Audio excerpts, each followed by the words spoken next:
The sun had barely begun to rise when I knelt by the walkway, fingers buried in cool soil. The morning air still carried the softness of spring, tinged with the scent of dew and something deeper memory. The red rose bush, just a few feet tall, stood in its black plastic container beside me, ready to take root. I had picked it out weeks ago, after passing the garden center 3 times before finally mustering the courage to stop. It wasn't just a plant. It was a promise, a symbol, a way to keep my mother close even after a year of silence. She had loved red roses. Said they were nature's way of laughing in full color. Now, one stood for her. I pressed it gently into the earth, packed the soil around it, and watered it until the dirt turned dark and rich. It looked perfect nestled beside the path leading to my front door, catching the light in a way that almost made it glow. By mid-afternoon, I had forgotten all about the world outside my garden, that is, until the sound of stilettos clicking sharply against concrete announced the arrival of the one woman who could sour even the sweetest bloom. Karen, president of the HOA, keeper of the rules, enforcer of the visual harmony of our little suburban utopia. She didn't bother to knock. She never did. Instead, she stood at the edge of my lawn like it offended her to step onto it, and called out in that clipped voice that always made me feel like a child being scolded. I turned slowly, wiping my hands on my jeans. Her eyes were fixed on the rosebush. "What is that?" she asked as if it were a bomb and not a flower. "A rosebush," I said, forcing a smile, "for my mom." "It's not compliant," she snapped. "Too large, too red, disrupts the visual flow of the community landscaping plan. Did you get approval?" "Approval? For a flower?" Karen pulled a folded piece of paper from her folder like she had been waiting for this moment. "Citation," she announced, handing it to me with a practiced flick of the wrist. $150 for non-compliant landscaping. You have 7 days to remove it or face further penalties. I stared at the paper, stunned. My throat tightened. I looked back at the bush, still swaying slightly from the breeze, its red petals fluttering like flags of quiet rebellion. I wanted to say something sharp, something that would burn, but all that came out was a whisper. "It's for my mother. She passed away last year." Karen didn't blink. "Rules are rules," she said, already turning away. She didn't see my hands clench or the way my jaw locked. She didn't hear the memories rising in my chest like a tide, my mother's laughter, her calloused hands guiding mine through the soil, the smell of rosewater perfume. All she saw was a flower out of place. As her heels clicked away down the street, something inside me shifted. This wasn't just about a fine anymore. This was about something deeper. She'd thought she could bury beauty under bureaucracy. But she didn't know what was buried beneath those petals. Not yet. The warning sat on my kitchen counter like a ticking bomb, the bold red letters of the citation daring me to ignore them. For 2 days I circled the rosebush like a sentry, half expecting it to vanish in the night, dug up by some secret HOA landscaping squad. But it stood tall, vibrant, defiant in its bloom, a single red fist raised against conformity. On the 3rd day I noticed a new note taped to my front door, the handwriting unmistakable, tight, sharp, and aggressively cursive. "Remove the bush by Friday or I will." It was unsigned, but it didn't need to be. No one else in the neighborhood had that particular brand of passive-aggressive flair.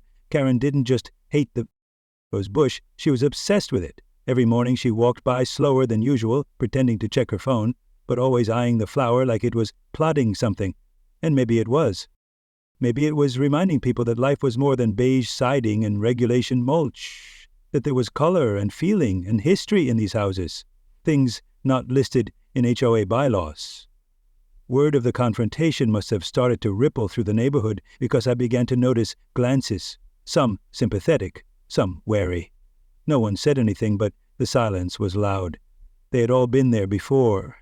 Fined for potted plants on porch steps, cited for wind chimes, warned over welcome mats, but no one ever fought back. That Thursday evening, I came home from work a little later than usual, headlights washing over the front yard. At first I thought the movement near the bush was a deer, or maybe a raccoon, but then I saw her. Karen. In a trench coat, crouched low, a pair of garden shears glinting in her hand. My jaw dropped. I flicked off the car engine and stepped out into the darkness. She froze. I didn't say anything at first, just walked slowly toward her. The sound of my footsteps on the walkway made her rise like she was caught stealing. She did not look embarrassed, she looked annoyed. "You were warned," she said flatly. I didn't move. "You brought cheers. To my yard. At night." She sniffed, like it was beneath her to justify herself. The board has the authority to remove violations. After hours, I asked, with no notice, with shears? She took a step forward, her eyes flashing. Rules are rules, she said again, as if it were scripture, but her voice cracked just slightly. You are trespassing, I said, louder now, and I saw the flicker of uncertainty in her expression. Across the street a curtain moved. Someone was watching. Karen hesitated, then she turned sharply and marched away, still clutching the shears like a trophy. The next morning the rosebush was still there. So was a small sign I planted in the ground beside it, handwritten in black marker, "This flower stays." That day something changed. When I walked outside, old Mr. Green gave me a small nod. The Moreno twins waved from their bikes. Even Hannah from 2 doors down, who usually only spoke to her golden retriever, called out that the roses looked nice, but Karen was doubling down. Flyers started appearing in mailboxes about a proposed amendment to the HOA Landscaping Code 1 that would ban any thorny or sharp-edged plants for safety reasons. Safety, she claimed, as if roses were landmines. The flyer featured a close-up image of a child's hand with a tiny scratch. No one knew whose hand it was. It looked like a stock photo. Still, I felt the pressure building. One more week, and I'd be facing a formal vote. That Saturday night, unable to sleep, I sat by the window with a cup of tea, watching the street. That was when I heard the crunch of footsteps on gravel. I turned off the lamp. Through the darkness I saw a silhouette again, crouched near the rosebush, not Karen this time. A teenage boy, probably someone's kid, curious or dared by friends. I opened the front door and stepped out. He looked up, startled. "Sorry," he said. "I wasn't going to hurt it. My mom used to plant these before she got sick." His voice trailed off. I stared at him for a second, then nodded. He stood awkwardly, then jogged off into the night. I looked down at the rosebush, petals glowing faintly in the porch light, and realized this had become more than just my fight. It was starting to mean something to other people, too. Karen could find me, she could propose rules, but she couldn't stop people from remembering, from feeling, and she definitely couldn't cut that down with garden shears. Sunday morning arrived heavy with gray clouds, the kind that sat low and quiet, like they were holding their breath. I stood barefoot on the damp grass, the early chill biting at my skin as I knelt beside the rosebush. Its blooms had opened fully now, a dozen blood-red petals clustered together like little explosions of defiance. The confrontation with Karen, the ridiculous flyers, the threats, all of it weighed on me. But something stronger kept me grounded. Something I hadn't yet told anyone. Not even myself, not really. This wasn't just about my mother's favorite flower. This was her final wish. The plaque in my hand was small and simple, made of bronze, no bigger than a postcard. I had ordered it weeks ago, before the citation, before the shearers in the night. I had waited because part of me didn't know if I had the strength to place it. But now, with everything building, it felt like the right moment. I brushed away a patch of soil at the base of the bush and gently pressed it into place. The engraving caught the light, even through the cloud cover. "For Linda always in bloom." I sat there for a moment, staring at the words, the weight of them settling into the earth with the plaque. My chest tightened, not with sadness, exactly, but something deeper. Gratitude, grief, defiance, love. I stood, wiped my hands on my jeans and went inside, leaving the plaque visible, unobstructed, unafraid. By afternoon the clouds had broken, and a soft light filtered across the neighborhood. I was reading near the window when I saw her. Karen, striding down the street in that stiff, purposeful way of hers, clipboard in hand, lips already tight with disapproval. My heart quickened, not out of fear, but anticipation. She marched straight toward my yard like it was enemy territory. I didn't move. I watched from the window, eyes locked on her as she reached the rosebush. She knelt, again just like before, but this time with a strange kind of hesitance, like the ground might give way beneath her. She didn't see me watching. She leaned forward, squinting at the base of the bush, and then her body just stopped, frozen. One hand hovered midair as her eyes locked onto the plaque. I could see her lips moving, barely, reading the words. Then her fingers lowered slowly, trembling slightly. Her posture changed. She seemed smaller somehow, her head tilted to the side. Her mouth opened, closed, and then I saw her blink once, twice, rapidly, as if she were trying to clear something from her eyes. Her hand moved to her chest, not dramatically, just a quiet press, like she had forgotten how to breathe for a moment. Linda Turner." Her voice was so soft I barely heard it through the glass. She stared at the plaque for a long time, longer than I expected. Then, without touching the flower, without tearing up the citation, without saying another word, she stood. Her shoulders were no longer squared. She turned and walked away, slower than she had come, her heels making almost no sound against the concrete. I stayed at the window long after she vanished from view, heart pounding. What had just happened? Who had Karen seen in that name? I thought of all the times she'd snapped about community standards, her obsession with order, the bitterness in her eyes. And then I thought of her face when she read that plaque. Not angry, not smug, just haunted. Later that evening I did something I hadn't done in a long time. I opened the old photo album from my mother's shelf, the one filled with pictures from her teaching days at the community college downtown, years before I was born. Page after page of students smiling beside her, arms slung over shoulders, rows of young faces captured in faded Polaroid color. And then I saw it. A girl with bright eyes and a sharp jawline standing beside my mother in a garden, both laughing, covered in dirt, holding roses. I squinted closer, no mistaking it. It was her. Younger, yes, softer, but it was Karen, my mother's student. Made me more. I didn't know the whole story, not yet, but clearly there had been one. Something shared, something buried, and now it had been unearthed by a single rose bush on a small bronze plaque. I leaned back in my chair, the album open in my lap, the scent of roses drifting faintly in through the window. Karen's war wasn't with the flower, it was with the memory it awakened, a memory she had spent years trying to suppress, and maybe, just maybe, it had finally caught up to her. The room buzzed with the low murmur of neighbors, the scraping of metal chairs against tile, and the shuffling of paper agendas. The monthly HOA meeting was usually a dull, procedural affair, but tonight the air felt different, tight with anticipation. I sat near the back, hands clasped, eyes forward, feeling the weight of dozens of glances slide over me and settle on the rosebush growing quietly in their minds. Karen stood at the front of the room, perfectly composed in her tailored navy blazer, hair pinned into its usual rigid bun. She tapped the microphone once, cleared her throat, and began. Good evening. Thank you all for coming.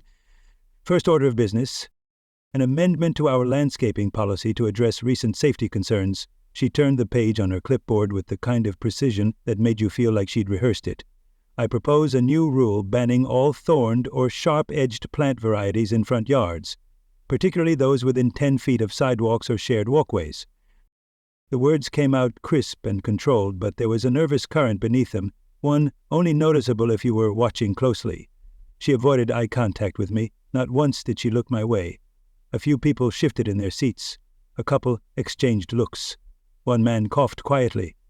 Karen continued, listing off supposed examples of injuries, risks to children, potential liabilities. There was even a printed image of a Band-Aid with a tiny smear of blood, passed around like evidence in a crime. But the room didn't respond the way she expected. The silence felt less like agreement and more like resistance held just below the surface. When she finally paused and asked if there were any questions or comments, I stood.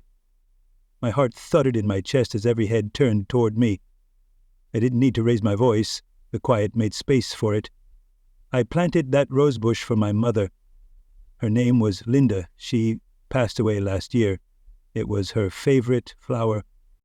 Her way of marking time, her way of remembering that things can bloom again even after a hard season. I paused, letting the words settle, and then I continued. That plaque beneath it, Karen saw it. She read her name. She recognized her. I watched Karen flinch, just slightly, a flash of something tightening in her jaw. She still wouldn't look at me. The rosebush isn't a hazard. It's a memory.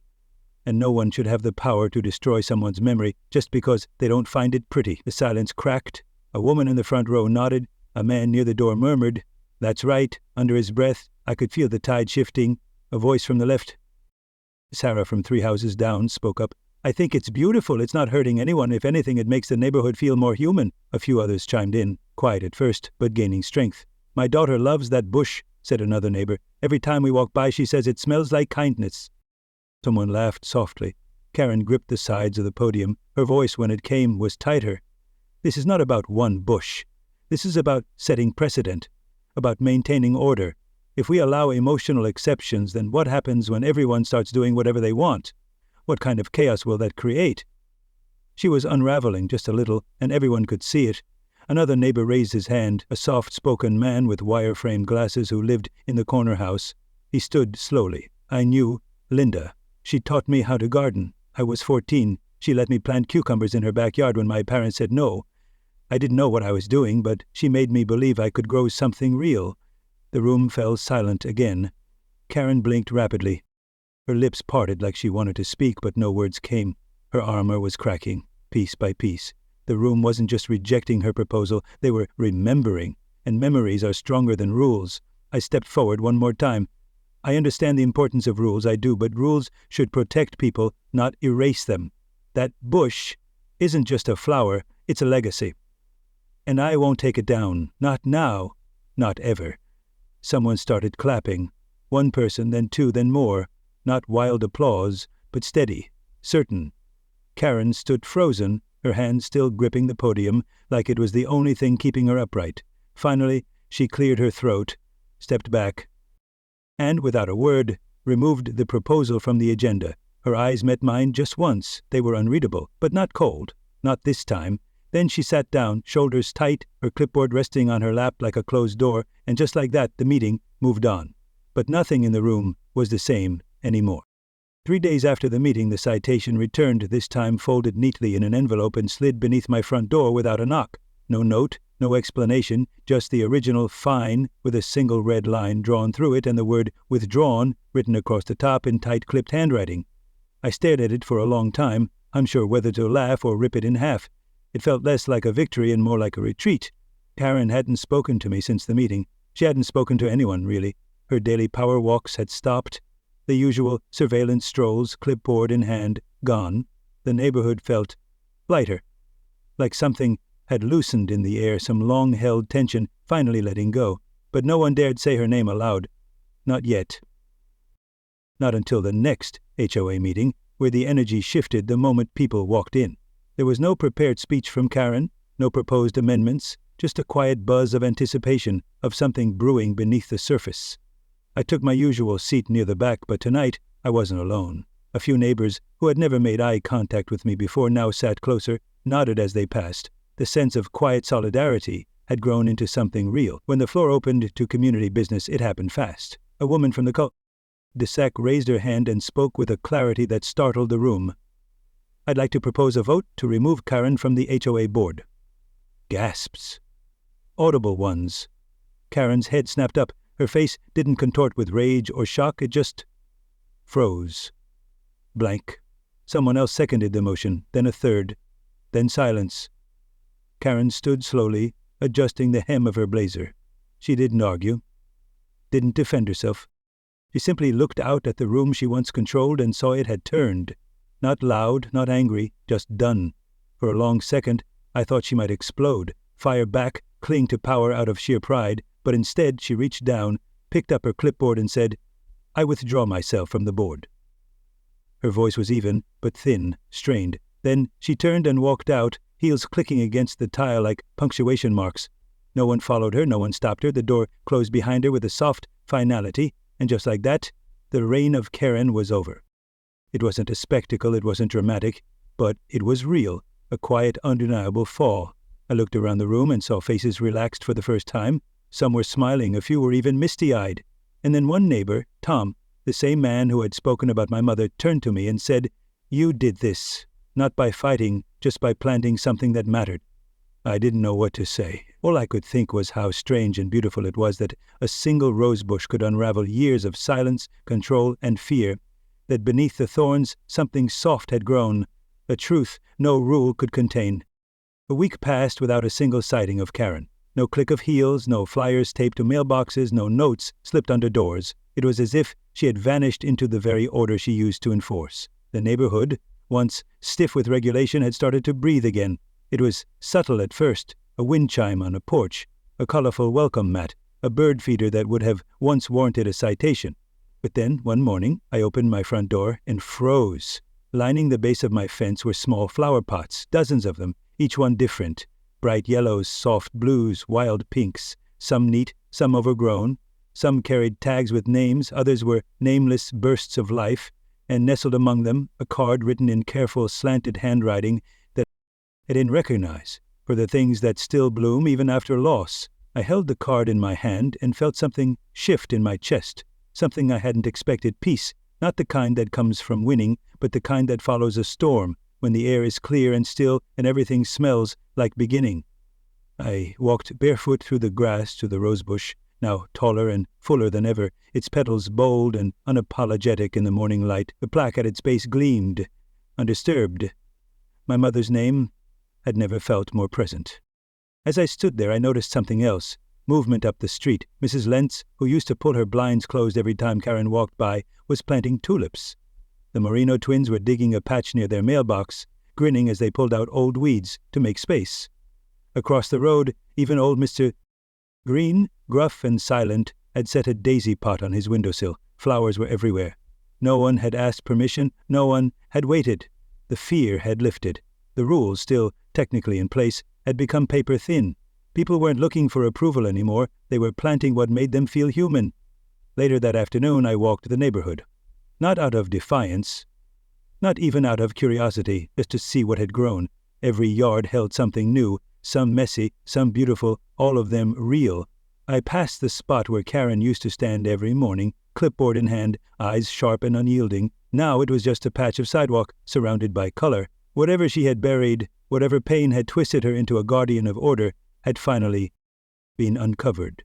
Not by confrontation, but by something softer, something that bloomed. I paused one last time in front of my rose bush, the breeze tugging at its petals. It no longer stood alone, and I realized something then. This hadn't been about the plant. It had never been just about the plant. It was about permission to feel, to remember, to grow in the open.